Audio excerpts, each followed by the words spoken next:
Hello and welcome to the sports box. आज हम बहुत ही इम्पोर्टेंट टॉपिक के बारे में बात करने वाले हैं जैसे हम हर बार कहते हैं। But the reason we are talking about this is क्योंकि वर्ल्ड कप 2019 याद आता है एंड वहाँ पे बहुत कंट्रोवर्सी हुई थी बिकॉज उसके बिल्डअप में हमने अंबाती रायडू को बिल्डअप किया था फॉर द नंबर 4 बैट्समैन। और वर्ल्ड कप की पिछली सीरीज तक आई थिंक उनको सारे गेम्स में खिलाया था, और जब वर्ल्ड कप स्क्वाड आया उसमें उनका नाम ही नहीं था। उनने काफी अच्छा परफॉर्म किया था एक आधे मैच में। आई थिंक उनने वेस्ट इंडीज के अगेंस्ट अच्छा परफॉर्म किया था, ऑस्ट्रेलिया के अगेंस्ट 3 मैच थे वहां पे उनका इतना अच्छा परफॉर्मेंस नहीं था। बट अगेन न्यूजीलैंड में हमारी सीरीज हुई थी, वहां पे भी उन्होंने अच्छा परफॉर्म किया था and he was dropped from the squad. And world Cup में मुझे लगता है कि जितनी भी सेंचुरीज बनी थी, आई थिंक एक सेंचुरी बनाई थी शिखर धवन ने, एक केएल राहुल ने बनाई थी और बाकी रोहित शर्मा। विराट कोहली ने कोई सेंचुरी नहीं बनाई थी बट उन्होंने काफी हाफ सेंचुरीज बनाई थी। And what we missed is a century from the middle order. तो जिस दिन वो न्यूजीलैंड के अगेंस्ट मैच हुआ था, उस दिन अगर कोई प्रॉपर मिडिल ऑर्डर बैट्समैन होता तो शायद यू नो वो शिप को थोड़ा संभाल लेता। We had a lot of allrounders, Hardik Pandya, Dinesh Karthik, जिनमें जिनको इमीडिएटली डाल दिया गया डीप एंड। सो जब हम रेट्रोस्पेक्टिवली उसके बारे में सोचते हैं तो हमें ये लगता है कि क्या श्रेयस अय्यर को तब चांस दे देना चाहिए था या नहीं। बिकॉज उन्होंने जैसे भी वर्ल्ड कप खत्म हुआ, उनको जब भी चांसेस मिले उन्होंने बहुत ही अच्छी तरह से वो चांसेस को लिया है। एंड अब तो ऐसा हो गया है कि he is become a permanent fixture in the team. In fact जो न्यूजीलैंड के अगेंस्ट हमारी लास्ट ओडीआई सीरीज हुई थी उसमें वो हाईएस्ट रन स्कोरर थे। So and he is a player जिनको डेब्यू मिला था 2017-18 में, मतलब आई रिमेम्बर दिसंबर का महीना था एंड विराट कोहली की शादी थी, उनको नंबर 3 पे एज ए रिप्लेसमेंट लिया गया था। उन्होंने उसमें 3 मैचेस में 2 50s मारे थे जिसमें एक 88 भी बनाया था उन्होंने। उसके बाद he went to South Africa. पहले 3 मैचेस में उनको चांस मिला नहीं, तब I think Ajinkya Rahane was the one who was playing at number 4। उसके बाद फोर्थ फिफ्थ सिक्स मैच, उसमें से एक में उन्होंने 18 रन बनाए, एक में उन्होंने 30 रन बनाए और एक में उनकी बैटिंग नहीं आई। And after that he was dropped from the squad completely. मतलब वर्ल्ड कप में तो उनको कंसिडर नहीं किया, उसके बाद अगली सीरीज में भी नहीं किया। एंड उनको पूरे 2 साल लग गए। मतलब आप देखिए 2018 का टाइम है तो 1.5 साल के आसपास उन्हें लगा to win his place back in the team. So क्या उनके साथ जो हुआ था वो सही था, वो तो एक बात है। बट जो मेजर पॉइंट है, क्या अभी for the next few years हमें जो हमारा नंबर 4 बैट्समैन था जिसकी हमें कमी थी, क्या वो पूरी होगी? सो पुनीत, सबसे पहले ऑब्वियसली आप काफी उनको शुरुआत से सपोर्ट करते हैं, आप मिले भी हुए हैं उनसे and you spoken to him as well, he seem like a nice lad. So बस आपसे जो बेसिक क्वेश्चन पूछना है मुझे कि क्या ये वर्ल्ड कप में उनको एक तो नंबर 4 कप पे मौका देना चाहिए था? अगर मान लीजिए आपको अंबाती रायडू फिट नहीं लगे तो should Shreyas Iyer have been given a better run in the team? और उनको ड्रॉप करना कितना अनजस्ट था? बिकॉज आप 3 मैच के बेसिस पे उनको ड्रॉप कर दे, अगर आप फिर भी उनका करियर देखिए, उनकी ऑलमोस्ट 50 के एवरेज आज की डेट में। तो should he have been drop तब? और क्या उन्हें करंटली जो हमारी नंबर 4 की प्रॉब्लम है उन्होंने at least for the time being उसे सॉल्व कर दी? सो आई थिंक हम एक दो तीन वीडियो पहले जब हम युवराज सिंह की बात कर रहे थे in India's all time greatest 11, and आपने खुद ये पॉइंट ब्रिंग किया था कि उससे बेटर नंबर 4 इंडिया को कभी मिला ही नहीं है. And that was such a nice point because he was someone who could come and take his 20-30 balls to settle.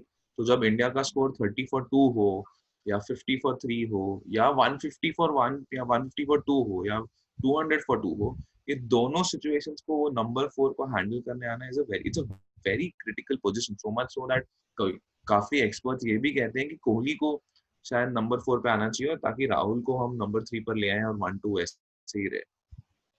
तो 100% ही, इफ वी वर श्योर कि हमको the short answer to that is yes, he should have been playing at number 4 because वो नंबर 4 खेलते आए.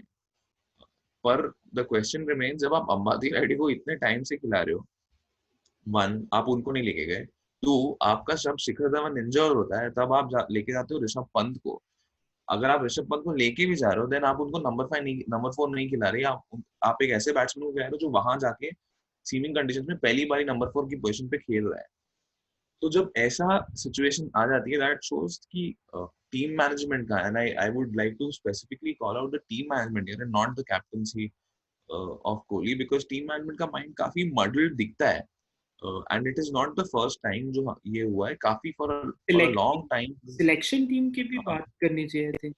Absolutely, selection team, exactly, team management and the selection committee, जिनको ये चीज पता ही नहीं कि when you're building up for a international world class tournament जहाँ match per match, like I was just reading Bhuvneshwar Kumar's interview one of these days, और वो खुद कहते कि हमारा literally half an hour या 45 minutes in the entire tournament we were bad, and because of that we lost. आप record देखिए हमारे I think 5 centuries Rohit Sharma, 250s Dhoni, Kohli has 550s. We have been tremendous. Just because you weren't able to find a stable number 4, और वो एक चीज ने आपको इतना इफेक्ट करते हैं, बिकॉज आई डू थिंक जब न्यूजीलैंड ने तकरीबन 230 के आसपास स्कोर बनाया था in the semifinal, even we knew कि we should be able to chase it wouldn't be too difficult. हाँ, it wasn't easy, but I am sure उसको धीरे धीरे करके we could have attend, and that is where your number 4 come, that is where a stabilised number 4, like even now I would say अ राइडू और अ श्रेयस अय्यर जो constantly वो position पे खेलते जा रहे हैं। और आपने आपने बहुत सही बात बताई कि जब उनको साउथ अफ्रीका या पहले दौरों पर लेके गए थे, तब that was the time when आप उनको मैचेस खिलाओ, आप सीरीज जीत चुके और फिर भी आप उनको मैच नहीं खिला रहे, दैट जस्ट शोज आप, I mean, I don't know, are you trying to build Ambati Raidu, are you trying to build KL Rahul? आपने KL Rahul को खिलाया, KL Rahul has performed admirably well, like not only at the top, even at number 4. तो अब जब आप ऐसे players को खिला रहे हो तो डेफिनेटली आपको नंबर 4 को फिक्स करना है और उनको लेके जाना है। You can not suddenly bring a Rishabh Pant, that is just way beyond. And ironically देखिए ना, जैसे ही वो दिल्ली कैपिटल्स के कैप्टन बने, उनको नंबर 3 पर खिलाना शुरू किया है, नंबर 3 नंबर 4 T20 में खेलते हैं। He had a tremendous tour of New Zealand where he was the highest run scorer for us at number 4 again. Kohli के साथ ऑस्ट्रेलिया में खेले, बहुत तगड़ी पार्टनरशिप्स करी, मैच जिताए, T20 में आके खेलते हैं। So I mean he must be laughing inside, I am sure कि उनको लग रहा होगा कि यार ये मौका, बिकॉज वर्ल्ड कप्स खेलने का मौका इन जनरल, वीवीएस लक्ष्मण का केस देख लीजिए, he has been a phenomenal player but world cup नहीं खेले। तो यू नेवर नो कि आप 2023 में क्या हालत हो या उनको कैसी कंडीशन हो, उनको लेके ना जाए, मौके इतने कम मिलते हैं। No wonder Ambati Rayudu was so adamant and so arrogant about the fact that कि क्यों नहीं लिया गया मुझे। तो I think now I'm 100% sure कि उन्होंने सील कर लिया। I would not even try to change his position for the next 24 months अगर आपको वो तरीके से देखना है तो। नहीं, ये मैंने चेंज नोटिस किया था in the team management in the series following the World cup. तो आप देखेंगे जब राहुल को डिसाइड कर लिया था कि नंबर 5 पे खिलाएंगे, इवन तो रोहित शर्मा वाज इंजर्ड, उन्होंने उनको एज एन ओपनिंग बैट्समैन नहीं खिलाया, बिकॉज उन्होंने डिसाइड कर लिया था कि इनको अभी ये नंबर पे रन इनको दिया जाएगा। ऑस्ट्रेलिया में वो अच्छा परफॉर्म किया था, ऑस्ट्रेलिया के अगेंस्ट सीरीज में, एंड इमीडिएटली उनको न्यूजीलैंड में भी वही डाला गया, इवन दो रोहित शर्मा शिखर धवन दोनों मिसिंग थे। सो आई थिंक वो थोड़ी कंसिस्टेंसी दिखाई है। खैर, श्रेयस अय्यर की बात आती है तो let's just speak about the rise of Shreyas Iyer. Obviously हमने वो डिस्कस किया कि काफी अनफॉर्चुनेट था कि उनको विदाउट एडिक्वेट चांसेस उनको ड्रॉप कर दिया गया, बट एक बार उन्होंने कम बैक किया। आई थिंक वेस्ट इंडीज का टूर था जिसमें उनको मौका मिला, और पहली इनिंग में तो उनकी आई थिंक बैटिंग ही नहीं आई थी, और सेकंड इनिंग्स में उन्होंने 71 बनाया। जो थर्ड मैच था उसमें उन्होंने अगेन 65 बनाया, and then he went on to the next series. I think again जो वेस्ट इंडीज के अगेंस्ट इंडिया में हुई थी, वहां पे फिर से उन्होंने पहले मैच में 70 बनाया और सेकंड मैच में 50 थी। तो अब देखेंगे उन्हें 4 बैक टू बैक 50s बनाए for him to win his place. तो मुझे लग रहा है कि ये लेवल ऑफ कंसिस्टेंसी अगर आप दिखाएंगे तब जाके आपकी जगह पक्की होगी ये स्क्वाड में, वरना अगर आप 150 या 250 बना के एक दो मैच भी नहीं चले तो फिर you will be shown the door. तो आई थिंक उन्होंने ऐसा नहीं उनको चांस दिया गया, उन्होंने ही मेड श्योर कि वो उनको ड्रॉप कर ही नहीं पाए। ऑल्दो फिर उनके बाद उनके 3 मैचेस इतने अच्छे नहीं गए थे। आई रिमेम्बर के थर्ड ओडीआई में उन्होंने 7 बनाए थे और फिर ऑस्ट्रेलिया के अगेंस्ट उन्होंने पहले 2 ओडीआई में अगेन 4 और 7 बनाए थे। थर्ड ओडीआई में लकीली उन्होंने 44 नॉट आउट बनाया था, तो आई थिंक मुझे लग रहा है कि अगर वो थर्ड ओडीआई में भी अगर वो सिंगल डिजिट स्कोर पे आउट हो जाते, चाहे उन्होंने पिछली सीरीज में पिछले 4 मैचेस में 50s बनाए थे, उनको फिर भी ड्रॉप कर दिया जाता। तो ये लेवल है सिलेक्शन का। बट आई थिंक उनका जो प्रॉपर उन्होंने अपनी जो जगह सीमेंट कर दी है at least for the next year, जो मुझे लगता है कि अभी 1 साल तक उनको अनलेस वो बहुत ही ज्यादा गंदा खेले उन्हें ड्रॉप नहीं किया जाएगा। वॉज अगेंस्ट न्यूजीलैंड, जहाँ उन्होंने तीनों मैचेस में एटलीस्ट 50 बनाए हैं। और ऑल्दो हम तीनों मैचेस हार गए, and the basic reason was कि हमारे ओपनर्स नहीं थे वो मैच में। आई थिंक राहुल और श्रेयस अय्यर ने न्यूजीलैंड में जो परफॉर्म किया है, उन्होंने I think the next year अपनी जगह हर फॉर्मेट में बना ली है। एंड दे शुड यार, हमको देनी चाहिए, मतलब पूरा पूरा मौका देना चाहिए अभी टू, बिकॉज आप देखो 5 साल बाद कोहली वुड हैव रिटायर्ड और Kohli would be on the retirement age, and you need the likes of Iyer, Rahul, and even Shaw for that matter. I see him somewhere come in. Shubman Gill. These are the likes of these two have come in the team. बिल्कुल बिल्कुल। आप वही मुझे लग रहा है कि ये लोग आए नहीं आए, आई थिंक श्रेयस अय्यर ने अपनी जगह पक्की कर ली है, because scores of 103, 52 and 62 back to back scores जब आप बनाओ जिसमें से एक 100 और 2 50s है, और आप सीरीज में हाईएस्ट रन स्कोरर बनेंगे in spite of the fact कि विराट कोहली उसमें खेले। तो I think Shreyas Iyer highest थे और सेकंड पे केएल राहुल थे। सो ये लेवल ऑफ कंसिस्टेंसी अगर आप दिखाएंगे तो फिर आपको ड्रॉप करना है तो ऑलमोस्ट नामुमकिन हो जाएगा। और अब पहली बार मुझे ऐसा जाके लग रहा है कि एटलीस्ट ओडीआई T20 में फिर भी थोड़ा फ्लेक्सिबल है, बिकॉज वहां पे केएल राहुल ओपन करते हैं। शिखर धवन, रोहित शर्मा, विराट कोहली, श्रेयस अय्यर और केएल राहुल, ये 5 जो बैट्समैन है फिक्स हो गए। अब इसके एंड केएल राहुल को wicket keeper banana is also master stroke, because आप कब तक ऋषभ पंत जैसे हिट एंड मिस प्लेयर पे रिलाई करेंगे। ऑल्दो उनमें बहुत टैलेंट है, बट जब तक वो जैसे श्रेयस अय्यर को भी मौके मिले तो उन्होंने कंसिस्टेंसी दिखाई। तो आप वो टीम में अगर आपको जगह बनानी है तो बड़े छक्के मार के नहीं बनाएंगे आप, कंसिस्टेंसी अगर आप दिखाएंगे तभी ये टीम में आपकी जगह बनेगी। एंड ऑब्वियसली T20 में भी उनका शायद श्रीलंका वाला टूर इतना अच्छा नहीं गया था जो हमने 1920 में खेला था, और वेस्ट इंडीज वाला भी ऑल्दो उन्होंने ओडीआईज में बहुत अच्छा परफॉर्म किया था, उनका T20 अगेन थोड़ा गड़बड़ गया था। और मुझे लगा था ऑनेस्टली कि there is a good chance कि वो ड्रॉप हो सकते हैं, बट अगेन जो T20 सीरीज हुई थी न्यूजीलैंड में, वहां पे फिर से केएल राहुल और श्रेयस अय्यर ने अपना मैजिक दिखाया और उन्होंने 51 एवरेज किया, 153 रन बनाए 5 मैचों में एट बैटिंग एट नंबर 4। तो ये बात हो गई है कि दोनों फॉर्मेट में उन्होंने at least on the basis of his last few series अपनी नंबर 4 पे जगह पक्की कर ली है। और अभी जो मैं आपसे पूछना चाहूंगा उनकी बैटिंग स्टाइल के बारे में मैं बात करना चाहूंगा, बिकॉज मुझे बहुत ही बैलेंस क्रिकेटर लगते हैं। उनमें वो क्षमता भी है कि वो बड़े शॉट्स खेल सकते हैं, और उनमें वो भी स्किल है कि वो सिंगल्स, विराट कोहली जैसे सिंगल्स लेकर रन बनाते हैं, वो भी है। तो as a player how would you define him, और आपको क्या लगता है कि इन द फ्यूचर क्या आप उनको टेस्ट मैचेस में भी खेलते हुए देख सकते हैं? बहुत ही अच्छा क्वेश्चन है। So I have so he belongs to Mumbai, right, and वो रणजी भी मुंबई के लिए खेलते हैं। शिवाजी पार्क जो बहुत फेमस मुंबई का जिमखाना है, वहां पर he was spotted by Pravin Amre. तो born and bought up entirely, and जो स्कूलिंग में देखे आप उनकी, he has been a proper, he's come from proper sporting schools like Don Bosco, Matunga, Podar.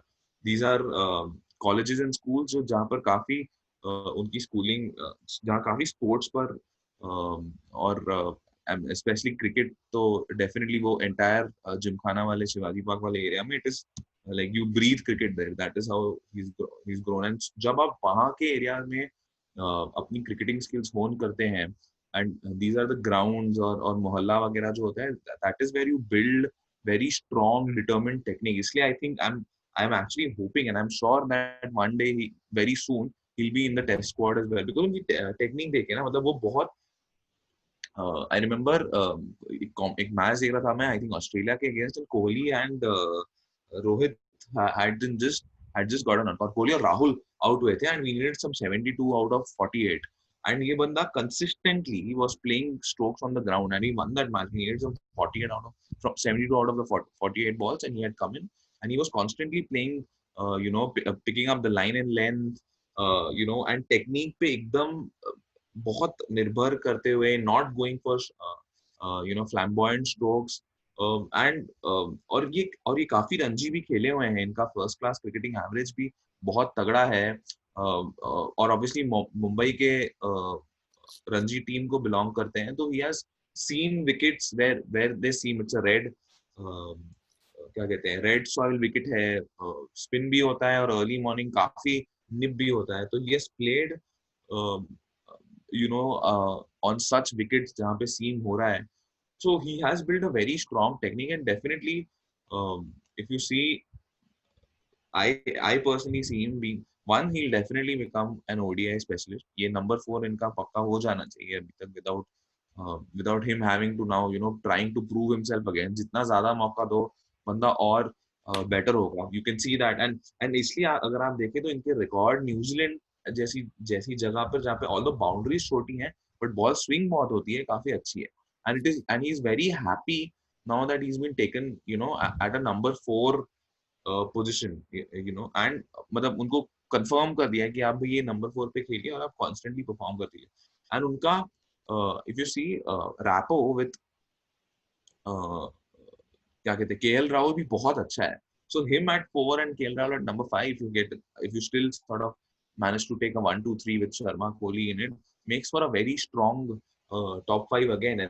And then you have players at 4 and 5. If Rahul keeps for us and Dhoni is not playing, then आपके पास ऐसे player हैं जिधर आपका 4 is determined, is sure to has an ability to score a century, and that is what I think Iyer brings to the table. Even his New Zealand record states that, and he has a very good first class record. So I think I definitely see him playing at number 4 again, and playing it at number 4, number uh, perhaps 5 in test and number 4 uh, in ODIs, because उनकी technique काफी gritty है, काफी in the we खेलते हैं. आप उनको even Delhi Capitals के लिए मैंने काफी समय उनको देखा है. If you see he's been उनके I शायद think he will grow. Criticism जो मुझे आप टेक्निक की बात करें, उनका फुटवर्क इतना अच्छा नहीं है, बिकॉज वो थोड़े खड़े रह के खेलते हैं. आई थिंक उनका टेम्परमेंट बहुत अच्छा है, जो टेस्ट क्रिकेट में एट टाइम बहुत इंपॉर्टेंट हो जाता है. बिकॉज अगर आप देखेंगे at times he doesn't move his feet too much, but I think उनका टेम्परमेंट उनका सबसे बड़ा स्ट्रेंथ है. इसलिए आई थिंक इतनी यंग एज पे कैप्टन बने आउट ऑफ नोवेयर. जब गौतम गंभीर ने स्टेप डाउन किया तो उनके पास काफी ऑप्शंस थे, सीनियर प्लेयर्स थे. I think Shikhar Dhawan was also playing for Delhi. नहीं, शिखर धवन नहीं थे तब. आई थिंक थे Shikhar Dhawan. I don't really remember, but I think तब वो सनराइजर्स में थे. But when he step down, the point being के उन्होंने out of all the players they could have gone for an overseas player as well, but उन्होंने इनको pick किया because उन्होंने कुछ तो देखा होगा. And Sourav Ganguly, Ricky Ponting थे वो साथ. तो आई थिंक इनकी टेम्परमेंट इनकी सबसे बड़ी स्ट्रेंथ है. एंड रणजी में भी इनकी 50 से ऊपर एवरेज है फर्स्ट क्लास करियर में, विच इज अगेन एक्सेप्शनल. और जो दूसरी बात आपने बोली, जो 4 और 5 वाली आपने जो इसमें बात बोली ना, इसमें I completely agree with you. Because आपको पता है ये न्यूजीलैंड वाले टूर में ही राहुल ने सेंचुरी बनाई, and he was the only batsman after Suresh Raina जिन्होंने नंबर 5 पे सेंचुरी बनाई सिंस 2015. मतलब नंबर 5 बैट्समैन को एक सेंचुरी बनाने में इन ओडीआईज पूरे 5 साल लग गए in that position. That shows कि हमारा मिडिल ऑर्डर कितना वीक है. देखिए 50 रन तो सब बना लेते हैं, ऐसा नहीं है कि हमारा मिडिल ऑर्डर खराब है. मैं ये I am not going to say कि हमारा मिडिल ऑर्डर खराब है. I think Dhoni has done a fine job. ये Kedar Jadhav was also not bad at the World Cup. अगर आप सबकी एवरेजेस उठा के देखेंगे, majority of our middle order had an average of above 40. The point is, जो एक गेम चेंजर होता है ना मिडिल ऑर्डर में, जैसे रॉस टेलर है. अब रॉस टेलर को देखें, नंबर 4 में इतने बड़े बैट्समैन है, उन्होंने कितनी बार अर्ली विकेट्स लूज होने के बाद अपनी टीम को बचाया, and he scored big hundreds. एक होता है आप मर के 100 110 रन बनाओ, 150 रन, 120 रन, 125 रन, ऐसी बड़ी बड़ी उन्होंने इनिंग्स के लिए. So I think that is what Shreyas Iyer will give us at number 4. कि अगर उनको मान लीजिए उनकी जल्दी बैटिंग आ गई 10-12 ओवर के बाद, वो 12 से लेके अगर 50 ओवर खेल जाए तो he can make a big 100. He is not that player जो 50-60 रन बना के जल्दी आउट हो जाएंगे, ये हो जाएंगे। ऑल्दो उनको अपनी पहली सेंचुरी हिट करने में टाइम लगा, but I think that again will be a very big confidence booster for him. और उनकी जो केएल राहुल के साथ अगर पेयरिंग हो जाए तो नंबर 5 तक तो हमारे पास ऐसे प्लेयर है जहाँ सब सेंचुरीज बना सकते हैं, exactly which is that is what we are looking right, number 4 पे वही देखें। लैकिंग, आप सही कह रहे हैं। हाँ, और आप देखो एक्चुअली ये मुझे एक बात बहुत अच्छी लगती है कि वो ना he has grown up playing red ball. So when you grow up playing red ball, you have very good technique because वो काफी रणजी खेले हैं. He's played the 54 first class matches um, for Mumbai, and he has a decent average of excuse me, decent average of 50 plus. So like any aspiring cricketer who has played red ball cricket, उनका one first thing would be he would be able to balance his innings. That is what even Ajinkya Rahane जो उनके साथी हैं मुंबई में, even he was like that, and I think he can, इसलिए मुझे लगता है कि he can definitely become a long term number 4 who can hit, who can be clinically sound in terms of his strokes in the V, and at the same time give strong stability जब 20 for 2 हो या New Zealand जैसी situation हो in the semi final like 30 for 3 and 17 for 4 something like that. So I think that is where he will ace it, and he and Rahul should be the 4 and 5 for at least the next 5 years in my opinion. Completely agree.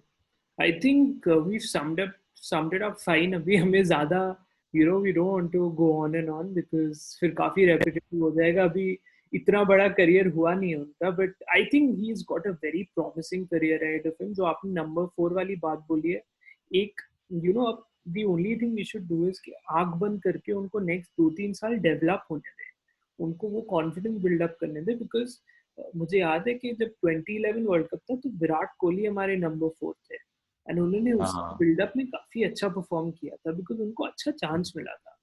तो I hope कि वो same चीज जो कोहली को मिली थी धोनी से, I think वो उनको आगे सेम लीवे मुझे लगता है श्रेयस अय्यर को देना चाहिए, so that he can develop he can have his confidence. Because मुझे लग रहा है उनका कॉन्फिडेंस काफी डामाडोल हो गया था after being called into the squad. 3 innings अच्छी नहीं ली और आप ड्रॉप कर दो, उसमें से एक में उन्होंने 30 रन बनाए थे, एंड ऐसा भी नहीं था that we lost the series और समथिंग. तो मुझे लग रहा है कि उनको भी उन्होंने आई थिंक एक स्टेटमेंट भी बीच में दिया था. बहुत डिमोरलाइजिंग होता है जब आपको पता नहीं होता आप क्यों ड्रॉप हो रहे टीम. तो उनको कुछ परफॉर्मेंस तो मैटर था ही नहीं बिकॉज बैक टू बैक उन्होंने 50s बनाए थे. सो आई थिंक थोड़ी चीजें गलत हुई है उनके साथ, and he is only 25 now. अगर आप देखेंगे अभी भी उन्होंने ज्यादा टाइम लूज नहीं किया है. और जो नई जनरेशन आ रही है, जैसे जैसे आप देखेंगे दिनेश कार्तिक हो गए, केदार जाधव हो गए, महेंद्र सिंह धोनी हो गए, ये सब are in the 30s, late 30s या मिड 30s. तो उनकी फिर भी एक लेवल की थोड़ी एज हो चुकी है. वो नेक्स्ट वर्ल्ड कप में रहेंगे नहीं रहेंगे, महेंद्र सिंह धोनी तो डेफिनेटली नहीं रहेंगे, दिनेश कार्तिक भी नहीं रहेंगे. तो नई जनरेशन को आके उनकी जगह लेनी पड़ेगी. और अगर हमें ऋषभ पंत को भी खिलाना है तो आई थिंक के नंबर 6 पे वो परफेक्ट है. वो एज अ पिंच हिटर अच्छा रोल प्ले कर सकते हैं बिकॉज उनका प्लेइंग स्टाइल ऐसा है कि आप उन पर रिलाई नहीं कर सकते कि वो इनिंग्स बिल्ड करें. जिस दिन उनका दिन होगा शायद वो कर लेंगे, बट एक होता है ना एक रिलायबिलिटी वाली बात, एक कॉन्फिडेंस वाली बात, वो श्रेयस अय्यर देते हैं. सो आई थिंक उनके बारे में इतना ही बात करना. आपको अगर कुछ और ऐड करना है तो आप. आई थिंक बहुत ही आई मीन एक रणजी सीजन में मैंने पढ़ा कि इन्होंने कुछ तकरीबन 1300 रन बनाए हैं, like only second best to V V S Laxman. And composure, I think जैसे आपने पहले भी कहा, composure is something which will separate him from the rest of the players whom we are looking at, right? मतलब वो काफी इवन, और उनको अगर आप देखें, ये आप बहुत नोटिस करेंगे, वो कॉन्स्टेंटली इवन ओडीआईज में भी he's someone, वो कहते हैं ना कि he's always on his feet. वो 4 नहीं मार रहे होंगे तो सिंगल्स उनके पास हो रहे होंगे. he's um, he's looking to score runs all the time. Kohli ने कहा था कि he has made a very famous statement that a lot of Shreyas Iyer में वो देखते हैं खुद को initially जब वो जैसे खेलते हैं, because although technique में there is still a very massive step for him to climb, but definitely in terms of how he plays, how he starts his innings, he looks to keep himself busy. वो single ले रहे होंगे और middle order में आते हैं number 4, 5 पे.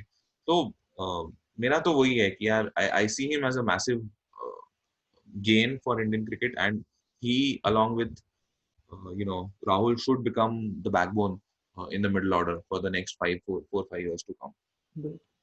I think so. That's about it. Really well summed up, Puneet. I think हमने काफी detailed discussion कर लिया, and I hope कि इनको आगे chance मिलते रहे and we can discuss much more of him.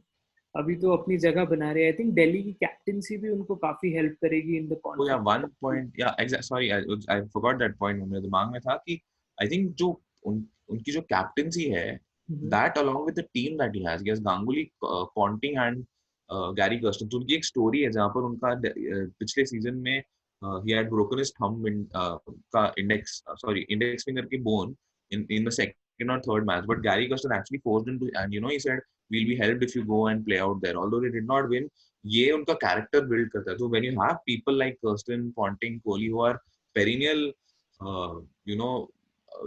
winners and who have seen so much of cricket and they know how to perform in situations, ये I think उनको it will help like anything else. And और वो आप देख भी रहे हैं Delhi Capitals की टीम last time भी बहुत अच्छा perform किया था. And when we had discussed the IPL, मेरे लिए तो वो dark horse है again to win. Again, if it happens this year. Young team, good team, solid team, and a good head on his shoulders. So I think that's about it. And thank you so much for watching. And again, अगर you like the video, please click on the like button. और please अगर subscribe, यार. Oh यार, please subscribe कर दो. हमारे सारे views non-subscribers से आते हैं, and we'll be continuously posting. हम जैसे it's been a week since we've been on schedule. हम रोज एक वीडियो एटलीस्ट पोस्ट करें और हमारी कोशिश यही रहेगी. एंड आते हुए हमने काफी एक्स क्रिकेटर्स पे बात की है, तो we are going to talk a lot about the current crop of cricketers, उनके बारे में बात करेंगे. हमने शुरुआत श्रेयस अय्यर से इसलिए की बिकॉज हमें लगा कि ये काफी इंपॉर्टेंट पोजीशन है इंडिया के लिए, और बाकी जो प्लेयर्स है वो काफी इस्टेब्लिश्ड है इनके मुकाबले, तो उनके बारे में तो बात होती रहती है और वो करने में मजा भी आएगा. पर हमने बोला कि इनको ये जो अनसंग हीरो है इनके बारे में हमें ज्यादा बात करनी चाहिए. So thank you so much Puneet, thank you so much for joining. Pleasure talking about one of the rising stars of Indian cricket, and thank you so much. Thank you.